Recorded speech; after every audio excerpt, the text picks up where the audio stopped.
खाली हातोली थांब थांब थांब, मच्छी घेऊन जा. आई पण खाली गेली. आई खाली गेली. ती काय ती बघ दीदी पण आली. खाली आई.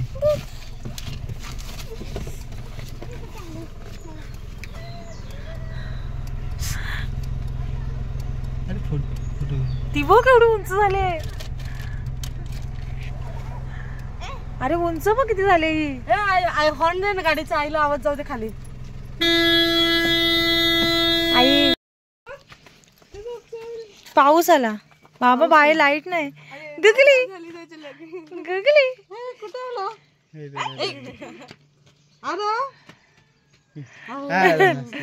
बघ कुठे आला तू? आजी तिकडच आहे खाली. आजी आली, लवकर ये. ही बघ खाली, बोला पटकन या, पटकन या.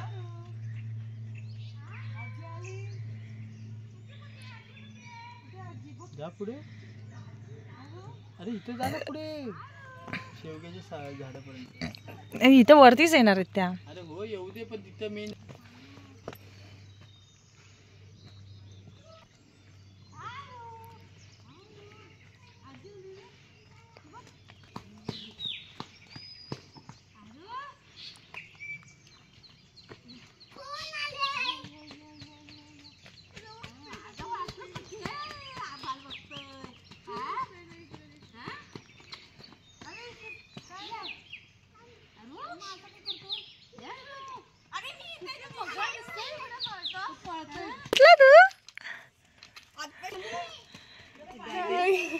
तिचक्या मारते मला घाम.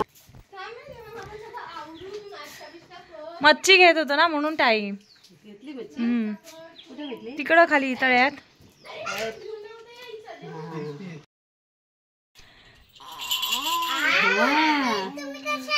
आजू बाबा कुठे आहेत? आजू बाबा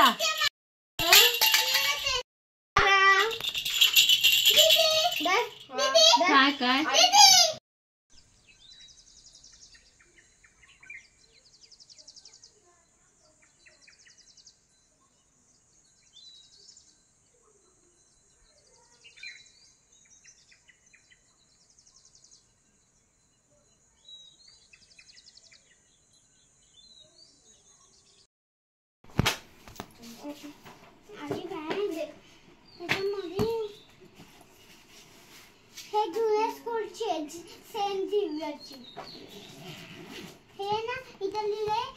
छोटे स्कूल होतं पहिलं, तिथनंच भेटलेलं सगळं ना.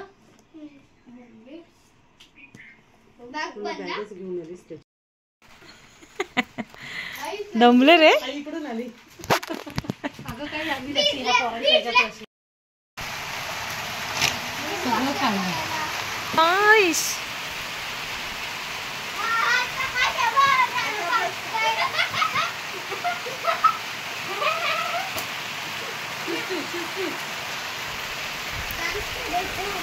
पाणी जायला उठा इथून सकाळीच ना. कुठं जायचं?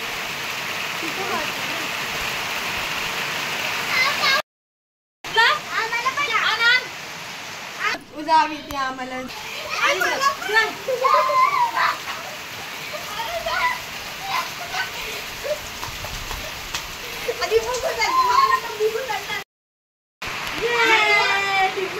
घाबरला.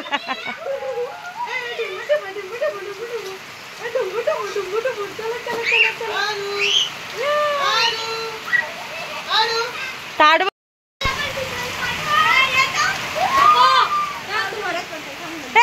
चल.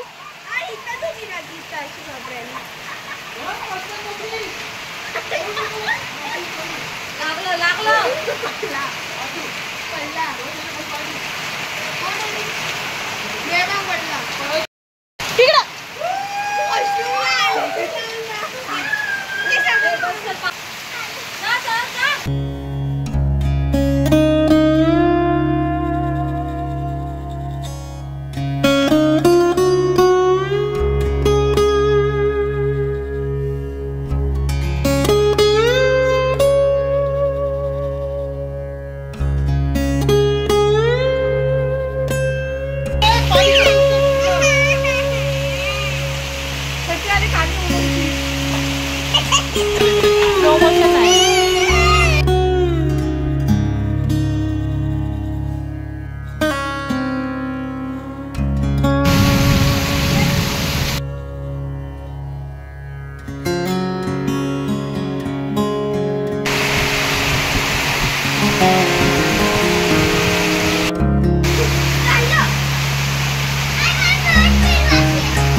तर आता इथे मी आरवसाठी भरडी तयार करते मूग डाळ आणि तांदळाची.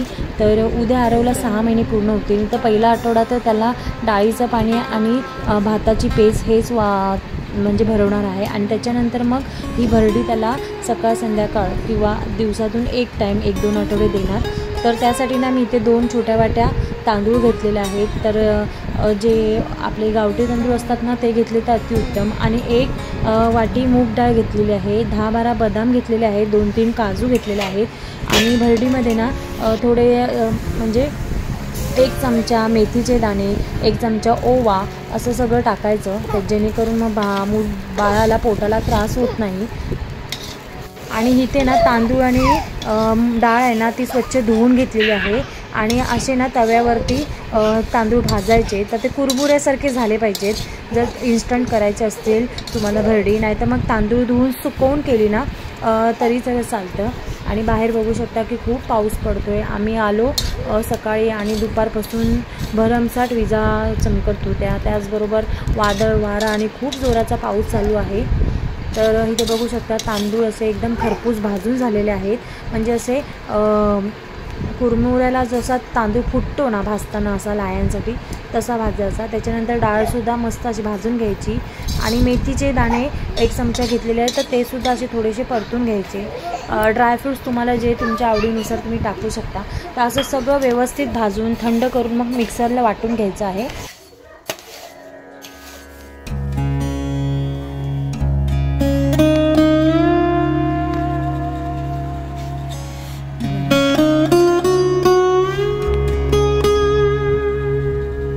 तर आता भरडी आहे ना मिक्सरमध्ये लावून घेतली. तर अशी एकदम बारीक पूड करायची. त्याच्यानंतर चाळणीमधून ती चाळून घ्यायचं कारण त्याच्यामध्ये असा जाडसर रवा राहतोच. मग तो जो जाडसर रवा येणार ना डाळीचे आणि म्हणजे तांदळाचे कण असतात तर ते परत एकदा मिक्सरला लावून घ्यायचे. आणि एकदम बारीक कारण बाळाला पहिल्यांदाच आपण देणार त्याच्यासाठी स्टार्टिंगला एकदम बारीक पूड झाली पाहिजे. आणि मग रेडी झाल्याच्यानंतर एअरटाईट डब्यामध्ये किंवा कंटेनरमध्ये भरून स्टोअर करू शकतो आपण. तर मे महिन्यातच पाऊस चालू झाल्यामुळे स्टार्टिंगला आपल्याला वाटला अवकाळी पाऊस आहे पण पूर्ण मे महिन्यात पाऊस पडतोय.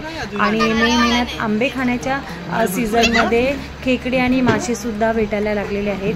तर मग 7:30 पाऊस पडत होता तर रिमझिम पाऊस पडायला लागला ना की खेकडी बाहेर येतात गवत खाण्यासाठी. थोडंसं गवत वगैरे आलेलं होतं, पाऊस पडत होता त्याच्यासाठी. त्यामुळे तर हे लोक 7-7:30च्या दरम्यान ताई, देवेंद्र आणि उमंग असे खेकडे पकडायला गेलेले.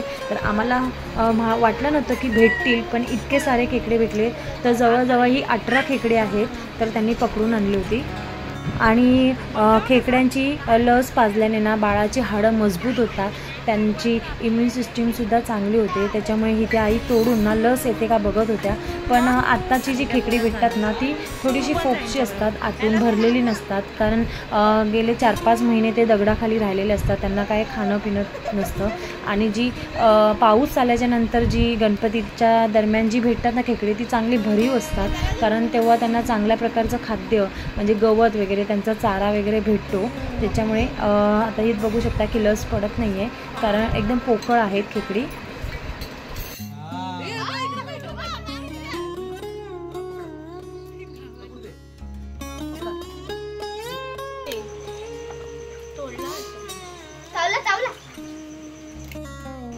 जिवंत देवेंद्राला चावला माहितीये का?